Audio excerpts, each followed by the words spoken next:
Hello दोस्तों, नमस्कार। कल के वीडियो में हमने गैमीटोजेनेसिस, इंसेमिनेशन, इम्प्लांटेशन, जेस्टेशन, पार्चुरेशन के बारे में पढ़ा था। तो आज हम शुरू करेंगे मेल रिप्रोडक्टिव सिस्टम। तो आइए हम देखते हैं मेल रिप्रोडक्टिव सिस्टम क्या होता है। इसमें लिखा है male reproductive system is located in the pelvis region.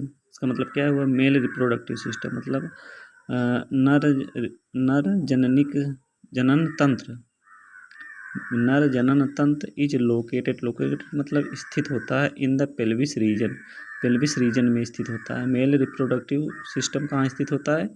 Pelvis region में। अब आगे देखते हैं। It includes a pair of testis मतलब इसके अंतर्गत मेल रिप्रोडक्टिव सिस्टम के अंतर्गत क्या क्या आते हैं?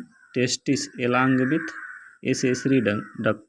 एलॉन्ग विथ मतलब टेस्टिस के साथ साथ क्या होते हैं? Accessory duct, glands and external genitalia. यानी कि हम मेरे रिप्रोडक्टिव सिस्टम में क्या क्या पढ़ने वाले हैं? Testis, accessory duct, gland and external genitalia. यही चार चीज़ अगर हम पढ़ लिए तो मेल रिप्रोडक्टिव सिस्टम खत्म हो जाएगा हमारा। तो हाँ दोस्तों, ये समझ में आ गया मेल रिप्रोडक्टिव सिस्टम में क्या क्या आता है? Testis, accessory duct, gland and external genitalia. Accessory duct मतलब सहायक नलिकाएं। टेस्टिस तो आप जो जानते ही हैं। ग्लैंड्स वो चीज़ होती हैं जो जिससे कुछ ना कुछ सिक्रीट होता है। जैसे सलाइवरी ग्लैंड होता है, उसमें म्यूकस सिक्रीट होता है। ग्लैंड्स मतलब जिससे कुछ ना कुछ सिक्रीशन हो, उसे हम ग्लैंड्स बोलते हैं। एंड एक्सटर्नल जेनेटिलिया में क्या क्या आते हैं आगे पढ़ेंगे। तो हम शुरू करते हैं। सबसे पहले क्या मेल रिप्रोडक्टिव सिस्टम में क्या क्या पढ़ते हैं? Testis, accessory duct, glands and external genitalia. तो सबसे पहले हम क्या पढ़ेंगे? टेस्टिस के बारे में आओ हम देखते हैं।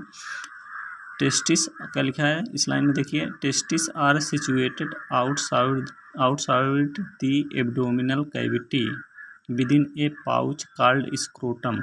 मतलब टेस्टिस आर सिचुएटेड मतलब स्थित होता है। टेस्टिस आर सिचुएटेड टेस्टिस स्थित होता है आउटसाइड द एब्डोमिनल कैविटी मतलब पेट की कैविटी जो होती है, एब्डोमिनल कैविटी, उसके आउटसाइड मतलब बाहर स्थित होती है। टेस्टिस एब्डोमिनल कैविटी के बाहर स्थित होती है। विदिन ए पाउच, किसके मतलब विदिन मतलब अंदर, एक पाउच के अंदर। उस पाउच का क्या नाम है? स्क्रोटम। मतलब टेस्टिस स्क्रोटम के अंदर एब्डोमिनल कैविटी के बाहर स्थित होता है। इस लाइन का मतलब यही हुआ। आगे हम देखते हैं। The scrotum helps in maintaining the low temperature. मतलब स्क्रोटम का क्या काम होता है? स्क्रोटम देखिए यहाँ पे है, स्क्रोटम है, ये है स्क्रोटम। स्क्रोटम क्या? एक पाउच है, स्किन की एक पाउच होती है जिसके अंदर टेस्टिस होता है। स्क्रोटम का क्या काम होता है? टेम्परेचर को 2 से 2.5 डिग्री सेंटीग्रेड कम करना। जैसे हमारे बॉडी का टेम्परेचर होता है कितना? 37 डिग्री सेंटीग्रेड। तो 37 डिग्री सेंटीग्रेड से थोड़ा सा 2 से 2.5 डिग्री सेंटीग्रेड कम कर देता है टेस्टिस। और काहे कम कर देता है? ये स्पर्मेटोजेनेसिस के लिए इम्पॉर्टेंट होता है कम टेम्परेचर। तो बात समझ में आ गई क्या हुआ? टेस्टिस स्क्रोटम में स्थित होता है। स्क्रोटम हेल्प्स मतलब सहायता करता है in maintaining the low temperature maintain करने में स्क्रोटम सहायता करता है। और कितना टेम्परेचर लो कर देता है स्क्रोटम? 2 से 2.5 डिग्री सेंटीग्रेड। बहुत इंपॉर्टेंट है, याद रखना है, बहुत पूछा जाता है नीट के एग्जाम में। स्क्रोटम का क्या काम है? 2 से 2.5 डिग्री सेंटीग्रेड टेम्परेचर कम कर देना नॉर्मल इंटरनल बॉडी टेम्परेचर से। हमारे बॉडी इंटरनल जो बॉडी टेम्परेचर होता है 37 डिग्री सेंटीग्रेड होता है। थर्मामीटर से हम लोग नापते हैं तो कितना आता है? 37 डिग्री सेंटीग्रेड आता है। लेकिन टेस्टिस में इस टेम्परेचर कम होता है। कितना कम होता है? 2 से 2.5 डिग्री सेंटीग्रेड। ये बहुत इंपॉर्टेंट है, याद रखना।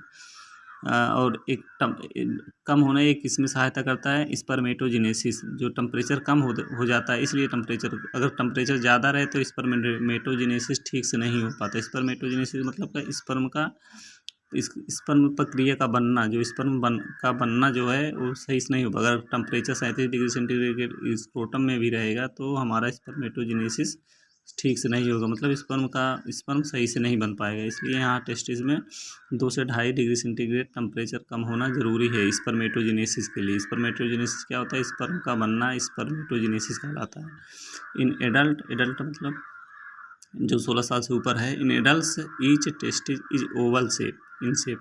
जो टेस्टिस का शेप जो होता है, आकार जो होता है कैसा होता है, ओवल शेप मतलब अंडाकार होता है। With A length of about 4 से 5 सेंटीमीटर। इसकी लंबाई, लेंथ मतलब क्या होता है, लंबाई कितनी होती है, 4 से 5 centimetre. And A width, width मतलब क्या होता है, चौड़ाई, चौड़ाई कितना होता है, 2 से 3 सेंटीमीटर। 2 से 3 सेंटीमीटर। टेस्टिस की लंबाई 4 से 5 सेंटीमीटर और चौड़ाई 2 से 3 सेंटीमीटर, याद रखना है। टेस्टिस की मतलब लंबाई चौड़ाई कितनी होती है। आगे देखिए इस लाइन में क्या लिखा है, testis is covered by A dense covering. Testis को डेंस कवरिंग का मतलब क्या हुआ बता रहे हैं। जैसे आलू है, आलू को जो छिलका होता है, मतलब टेस्टिस को समझ लो आलू समझो, और उसका जो है छिलका जो होता है वो डेंस कवरिंग समझो। ठीक है, तो इसी तरह टेस्टिस